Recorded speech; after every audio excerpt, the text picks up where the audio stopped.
Hello friends, आपका मेरे channel पर स्वागत है। आज हम 11.3 क्या एक क्वेश्चन करते हैं। फर्स्ट टू क्वेश्चन हमने पिछली वीडियो में किए हैं। अगर आपको फर्स्ट टू क्वेश्चन में कोई दिक्कत है तो आप पिछली वीडियो देखिए, और उनमें समझ क्लियर नहीं होते हैं सब तो आप कमेंट कीजिए। तो आज हम इस क्या एक क्वेश्चन करते हैं। वही है आपका उसका पृष्ठीय क्षेत्रफल निकालना है घन का, या फिर उसका मतलब क्षेत्रफल दिया होगा तो हमें उसकी भुजा बतानी है। तो उसके लिए आपको एक फॉर्मूला याद होना चाहिए, और आगे आपका बेलन आएगा तो बेलन का आयतन या क्षेत्रफल कैसे निकालते हैं उसका फॉर्मूला याद होना चाहिए, और उससे आप जो क्वेश्चन सोल्व करते हैं। तो चलिए हम इन्हें सोल्व कर देते हैं। तो आपका जो नेक्स्ट थर्ड क्वेश्चन दिया गया है वो दिया गया है कि एक ऐसे घन की भुजा ज्ञात कीजिए, यानी कि कोई घन है उसकी भुजा हमें बतानी है जिसका क्षेत्रफल आपको दिया गया है 600 सेंटीमीटर का स्क्वायर। ठीक है, तो ये मतलब कोई घन है आपका जिसकी भुजा हमें बतानी है, क्षेत्रफल हमें दिया गया है। तो देखिए घन के फॉर्मूले आपको होते हैं, घन का आयतन आपका होता है भुजा की क्यूब, और जो घन का क्षेत्रफल होता है हमारा वो होता है 6 गुना भुजा का स्क्वायर। ठीक है, तो देखिए भुजा हम इससे भी निकाल सकते हैं, इससे भी निकाल सकते हैं। अब हमें देखना क्या है कि हमें दिया क्या गया है। अगर हमें घन का आयतन दिया होता तो हम ये यूज करके भुजा निकाल लेते, लेकिन हमें घन का क्षेत्रफल दिया गया है तो हम ये यूज करके भुजा जो है वो निकालेंगे। ठीक है, तो इस फॉर्मूले में आप पुट कर दीजिए और उसके बाद आपकी भुजा निकल जाएगी। देखिए क्षेत्रफल आपका 600 दिया गया है और भुजा का स्क्वायर है 6 गुणा में है। ठीक है, ये 6 गुणा में है। नेक्स्ट स्टेप करेंगे तो ये 6 आपका गुणा का है वो भाग में आ जाएगा। ठीक है, इजिकल टू आपका भुजा का स्क्वायर। ठीक है, तो इसे हम यूं लिख सकते हैं भुजा का स्क्वायर इजिकल टू, इससे हम काट देते हैं तो हमारा आ जाएगा 4 सेंटीमीटर का स्क्वायर। अब देखिए यहाँ स्क्वायर है तो ये स्क्वायर अगर इधर आएगा तो आपका रूट बन जाएगा। मान लीजिए यहाँ x का स्क्वायर है, यहाँ 2 है, तो ये x जो है वो इक्वल हो जाएगा √2 के। या फिर आप यूं कर सकते हैं कि इसका जो है वो रूट से मल्टीप्लाई कर दे दोनों साइड, तो इसका स्क्वायर रूट से कैंसिल हो जाएगा और ये आपका √2 बन जाएगा। जैसा मन करे वैसा कर लीजिए। ठीक है, तो अब इसका जो स्क्वायर है वो वहां चला जाएगा, तो जो आपका भुजा है वो इक्वल आ जाएगी आपकी √100 सेंटीमीटर। ठीक है, तो √100 आपका कितना होता है, मतलब रूट में जो आपका नंबर होता है वो ऐसा नंबर होना चाहिए जो किसी का स्क्वायर बनता हो। तो 100 आपका किसका स्क्वायर बनता है, 10 का। ठीक है, तो इसे हम यूं लिख सकते हैं √100 यानी कि 10 का स्क्वायर। तो स्क्वायर से आपका रूट कैंसिल, तो भुजा जो है वो आपकी आ जाएगी कितनी, 10 सेंटीमीटर। तो हमें यही बताया था कि जो एक आयतन मतलब भुजा बतानी है किसी घन की जिसका क्षेत्रफल आपको वो दिया गया है, तो आप इस तरह भुजा निकाल सकते हैं। अगर आपको आयतन दिया गया है फिर आपसे कहा गया कि भुजा बताइए इसके, तो आप ये फॉर्मूला यूज करके उसकी भुजा बता सकते हैं। ठीक है, चलिए नेक्स्ट क्वेश्चन करते हैं। इसमें दिया गया है कि रुखसार है कोई, उसने ये एक पेटी है उसकी 1 मीटर, 2 मीटर, 1.5 मीटर घन के आकार की पेटी है उसको उसने बाहर से पेंट किया है। मतलब उसके जो तल है यानी कि नीचे की जो धरती है उसकी मतलब इस तरह घन के आकार की है वो उसकी पेटी इस तरह से। ठीक है, तो उसकी जो लंबाई है वो 1 मीटर है, ये 2 मीटर है और ये 1.5 है। ठीक है, लंबाई चौड़ाई और ऊंचाई हो गई। अब इसकी जो ये धरती है मतलब ये वाली, सिर्फ इसको पेंट नहीं किया, बाकी यहाँ से यहाँ से यहाँ से यहाँ से और जो उस साइड है उससे बाकी हर जगह से उसे पेंट किया गया है। तो हमें बताना है कि ये जो है वो हमारी कितनी होगी। ठीक है, तो इसके लिए अगर हम इसका पूरा क्षेत्रफल निकाल ले, फिर उसमें से जो ये तल है हमारा इसकी लंबाई गुणा मतलब ये तल हमारा आयत के आकार का है इस तरह से, तो इसकी लंबाई गुणा चौड़ाई इसका क्षेत्रफल उसमें से घटा दे, या तो हम ऐसा कर सकते हैं हम, या फिर आप यूं कर लीजिए ये जो इसका क्षेत्रफल जब आप निकालेंगे तो शुरू में ही जो हमारा लंबाई गुणा चौड़ाई होगी उसकी हम 2 से मल्टीप्लाई नहीं करेंगे, और बाकी के जो है वो यानी कि BH और HL इनकी मल्टीप्लाई 2 से कर देंगे। आप ये फॉर्मूला भी यूज कर सकते हैं, या फिर आप इस पूरे का क्षेत्रफल निकालेंगे, पूरे का क्षेत्रफल ऐसे निकालेंगे, फिर उसमें से आप जो है ये नीचे का जो आपका आयत बन रहा है L गुना B, ये आपको जो है वो माइनस करना पड़ेगा। ठीक है, आपको जो ठीक लगे आप वो कर दीजिए। इसमें आपको माइनस नहीं करना पड़ेगा, इसमें आपको माइनस करना पड़ेगा। तो इसे पहले आप लिख लीजिए। जो उसकी लंबाई है वो 1 मीटर दी गई है, जो चौड़ाई है वो 2 मीटर दी गई है, और जो ऊंचाई है वो आपकी 1.5 मीटर दी गई है। ठीक है, तो इसका मतलब हम इसका घनाभ है ये हमारा, इसका हम क्षेत्रफल निकाल लेते हैं। क्या होगा, 2 LB BH HL। ठीक है, 2 LB BH HL आपको पता है, जो आपकी लंबाई होगी वो L, जो चौड़ाई होगी B, और जो ऊंचाई होगी वो आपकी H। तो LB यानी कि 1 × 2 प्लस 2 × 1.5 प्लस 1.5 × 1। ठीक है, तो 2 प्लस, जब हम इनकी मल्टीप्लाई करेंगे तो ये आ जाएगा, यानी कि सिर्फ आप इसे 3 भी लिख सकते हैं, प्लस 1.5। तो देखिए 2 ये आपका मल्टीप्लाई में है, तो 3 और 2 5, और ये आपका 6.5 आ गया, यानी कि ये आपका कितना आ गया, 13.0 आ गया, या फिर आप इसे 13 लिख सकते हैं। तो ये आपका आ गया। ठीक है, घनाभ का जो क्षेत्रफल आया है वो आपका आ गया 13 मीटर का स्केयर। तो ये 13 मीटर का स्केयर आ गया आपका, ये पूरे घनाभ का आया। लेकिन उसने क्या कहा है कि जो नीचे की है उसने उसे पेंट नहीं किया है। तो ये नीचे वाला हमारा आयत बन रहा है, तो हम आयत का क्षेत्रफल निकाल लेते हैं। आयत का क्षेत्रफल आपका होता है लंबाई गुना चौड़ाई। तो लंबाई आपकी 1 है और चौड़ाई आपकी 2 है, यानी कि 2। अब जो है वो इसके, अगर इसने नीचे वाले का नहीं निकाला है तो हम इसे इसमें से 2 माइनस कर दे, तो हमारा जो है जितने भाग को उसने पेंट किया है, जितने भाग को पेंट किया है वो निकालने के लिए हमें क्या करना पड़ेगा, घनाभ का क्षेत्रफल माइनस जो नीचे का आपका, ये जो नीचे का तल है इसका क्षेत्रफल, नीचे के तल का क्षेत्रफल। ठीक है, ये माइनस कर देंगे तो हमारा बाकी का आ जाएगा। तो ये आपका 13 आया था और ये आपका 2, तो आपका आ जाएगा 11 मीटर का स्क्वायर। तो इस फॉर्मूले से आपको ऐसे निकालना है, पहले आपको घनाभ का निकालना पड़ेगा पूरे का, फिर जो ये नीचे आपका आयत बन रहा है इसका निकालना पड़ेगा, फिर वो माइनस करना पड़ेगा। और अगर आप सीधा एक ही फॉर्मूले से निकालना चाहते हैं तो आप ये यूज कर सकते हैं। जो आपका LB है, यानी कि आपको ये LB देखिए, यहाँ पर आपको इसको अंदर मल्टीप्लाई करते हैं तो आपका ऐसे बन जाएगा 2LB 2BH 2HL minus LB है। तो देखिए 2 LB में से एक LB गया तो आपका क्या बन गया, एक LB बन गया। इनमें से हम 2 कॉमन निकाल सकते हैं, तो ये आपका फॉर्मूला बनकर तैयार हो गया। तो आप इसे इस तरह से भी कर सकते हैं, दोनों तरह से कर सकते हैं, कोई दिक्कत नहीं है, आसानी से हो जाएगा। तो चलिए इसी तरह हम नेक्स्ट क्वेश्चन करते हैं। जो डैनियल है उसने एक घनाभाकार कमरे की दीवार छत पेंट की है, जिसकी लंबाई चौड़ाई और ऊंचाई इसने दी है। लंबाई भी दी है, चौड़ाई भी दी है और ऊंचाई भी दी है। लंबाई आपकी 15 दी है, ये 10 दी है और ये 7 फीट। ठीक है, मतलब इस तरह का है वो एक। तो उसने कहा कि पेंट की प्रत्येक कैन की सहायता से 100 मीटर का स्क्वायर क्षेत्रफल को पेंट किया जाता है। यानी कि जो एक पेंट होगा, यानी कि एक पेंट की जो कैन होगी उससे 100 मीटर में हम जो है वो पेंट कर सकते हैं।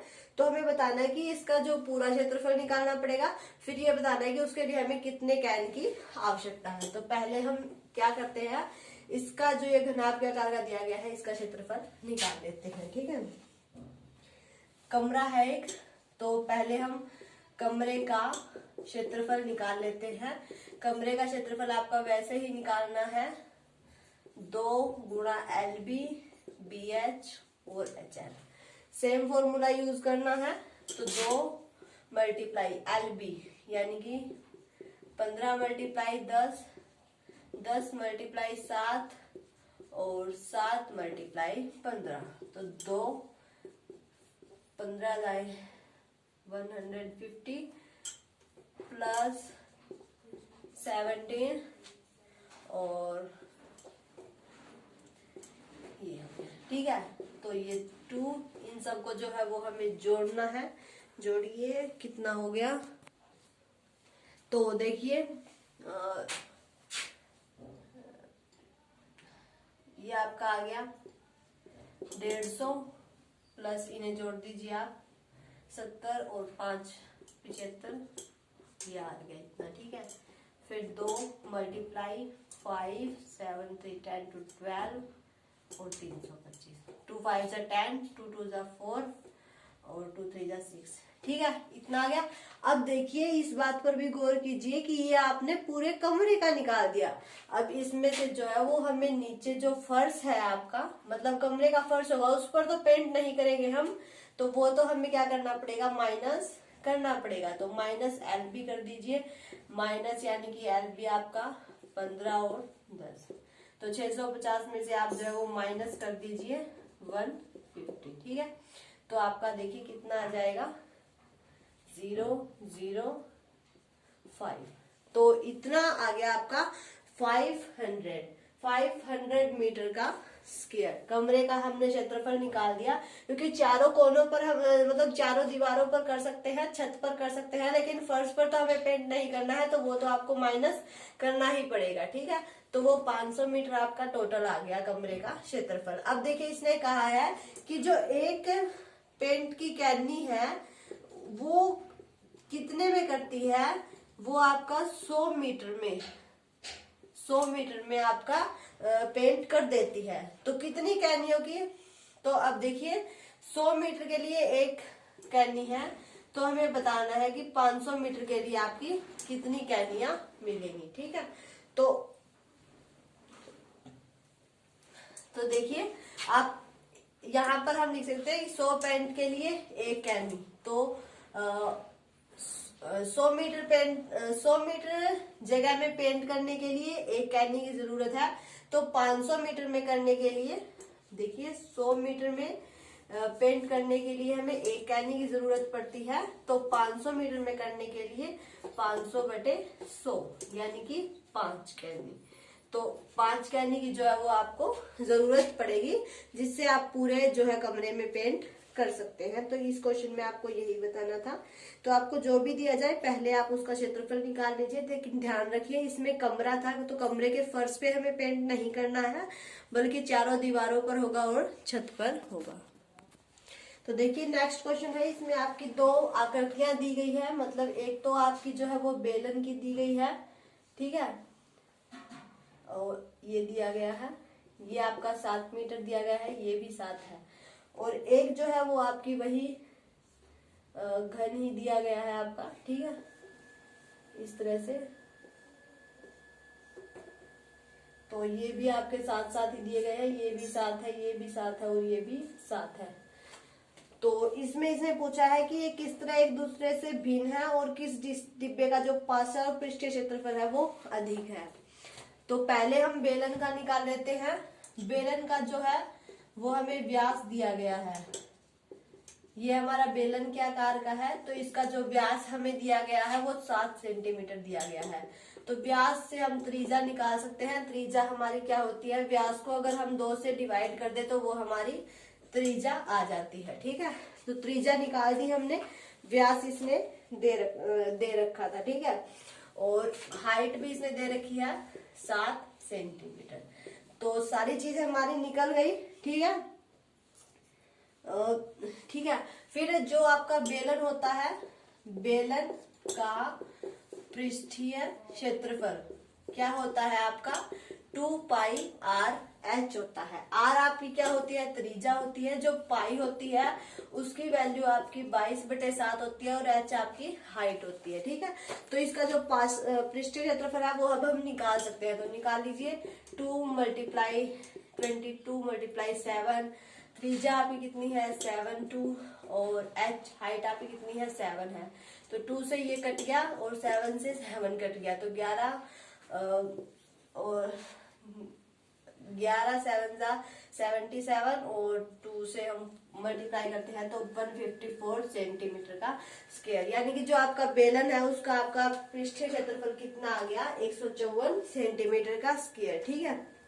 अब ये तो हमने निकाल दिया, अब बच गया हमारा घनाभ।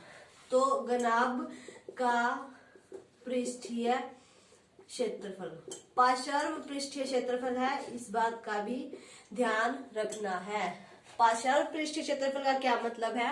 वैसे हमारे घनाभ के 6 फलक होते हैं, यानी कि 6 होते हैं, मतलब 4 तो ऐसे होते हैं, एक ऊपर और एक नीचे, 6 हो गए टोटल। लेकिन अगर इसने पार्श्व कह दिया तो इसका मतलब है कि आपको सिर्फ जो आपके 4 साइड में होते हैं, मतलब एक सीधे, एक फिर उसके बैक, फिर एक साइड और एक साइड, मतलब सिर्फ उन 4 का बताना है और ऊपर और नीचे का छोड़ देना है। तो ये आपका सेम होता है। तो इसके अगर हमें एक भुजा को L मान लेते हैं, तो इसका भुजा को अगर हम L मान लेते हैं तो इसका पार्श्व पृष्ठीय क्षेत्रफल निकालना है तो हम 4L² से निकाल सकते हैं, क्योंकि आपका घनाभ है, इसकी मतलब जो ये आपकी दी गई है लंबाई, चौड़ाई, ऊंचाई सारी बराबर है, तो हम 4L² से इसका पार्श्व पृष्ठीय क्षेत्रफल निकाल सकते हैं। पार्श्व पृष्ठीय क्षेत्रफल समझ गए? सिर्फ जो चारों मतलब जो साइड के होते हैं वो ऊपर नीचे का हमें नहीं लेना है। तो L जो है वो आपका किसके इक्वल दिया गया है? 7 सेंटीमीटर के इक्वल दिया गया है। तो इसका क्षेत्रफल निकालने के लिए 4L², यानी कि 7 का स्क्वायर, 4 मल्टीप्लाई 7 7 का 49, 49 क्या 4 के साथ मल्टीप्लाई कर दीजिए, 196, ठीक है, सेंटीमीटर का स्क्वायर। क्लियर है इतना? दोनों का हमने निकाल दिया, बेलन का भी निकाल दिया और घनाभ का भी निकाल दिया। फिर इसने पूछा है कि किस डिब्बे का पार्श्व पृष्ठीय क्षेत्रफल अधिक है। तो हम कह सकते हैं कि जो हमारा घनाभ है उसका पार्श्व पृष्ठीय क्षेत्रफल अधिक है, ठीक है। तो हम क्या कह सकते हैं कि अतः घनाभ का पार्श्व पृष्ठीय क्षेत्रफल अधिक। तो इस तरह से आपको जो है ये क्वेश्चंस करने हैं। आपको देखना है कि किस क्वेश्चन में क्या पूछा गया है। इसमें यही पूछा गया था कि दोनों आकृतियां एक दूसरे से किस तरह से अलग है। तो दोनों अलग है, एक बेलन के आकार की है और एक घनाभ के आकार की है। तो फिर इन दोनों का क्षेत्रफल निकालना आपको आना चाहिए। इसमें आपका ये फॉर्मूला यूज होगा क्षेत्रफल निकालने के लिए, 2πRh। बेलन का यही होता है और घनाभ का हमारा, इसने सिर्फ जो है वो कहा है कि पार्श्व निकालना है, यानी कि बस चारों जो साइड के हैं वही निकालने हैं, ऊपर नीचे का नहीं लेना है। तो 4L² यूज कर सकते हैं। अगर पूरे घनाभ का निकालना होता तो वही पीछे वाला जो क्षेत्रफल का हम फॉर्मूला लगाते आ रहे हैं वही लगाना था, ठीक है। तो इस तरह से आप जो है वो निकाल सकते हैं और बता सकते हैं कि किसका अधिक है। तो अगर आपको वीडियो अच्छी लगे तो इसे लाइक शेयर जरूर कीजिएगा, और अगर आप मेरे चैनल पर नए हैं तो इसे सब्सक्राइब करके बेल आइकन दबा लें, ताकि आपको मेरे आने वाले वीडियो के नोटिफिकेशन मिलते रहें।